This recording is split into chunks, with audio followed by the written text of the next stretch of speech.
जो होता है अच्छे के लिए होता है। एक बार की बात है, एक राजा तलवारबाजी कर रहा था तो अचानक से उसकी अंगुली में कट लग गया। तो पास खड़े मंत्री अचानक बोल उठे, राजा साहब चिंता ना करें, जो होता अच्छे के लिए होता है। यह सुनते ही राजा को गुस्सा आ जाता है। राजा उस मंत्री को कारागृह में बंद करने का आदेश दे देता है और बोलता है, इसको फांसी पर चढ़ा दिया जाए। यह सुनकर मंत्री घबरा गया। उसने राजा से निवेदन किया, महाराज, मैंने आपके यहाँ इतने वर्षों तक काम किया है, क्या आप मेरी अंतिम इच्छा पूरी नहीं करेंगे?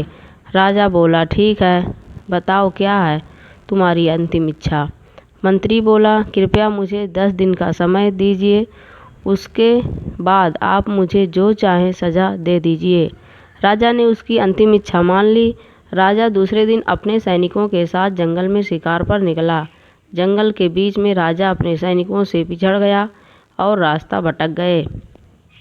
रास्ता ढूंढते हुए राजा वनवासियों के बीच पहुंच गए, जो बलि देने के लिए किसी को ढूंढ रहे थे।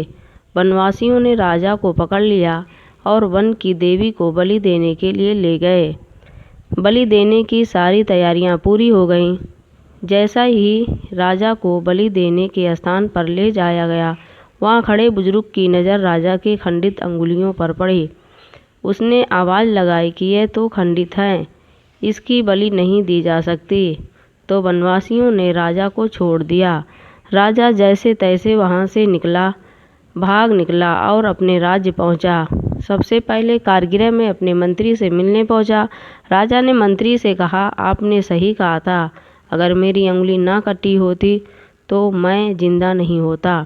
यानी जो होता है अच्छे के लिए होता है।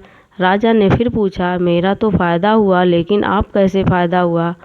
मैंने तो आपको सज़ा दी। मंत्री बोला, मैं आपके साथ शिकार पर हमेशा रहता हूँ, उस दिन भी रहता, लेकिन मेरे खंडित नहीं होने के कारण मेरी बलि चढ़ जाती, इसलिए मेरे साथ भी जो हुआ अच्छा हुआ।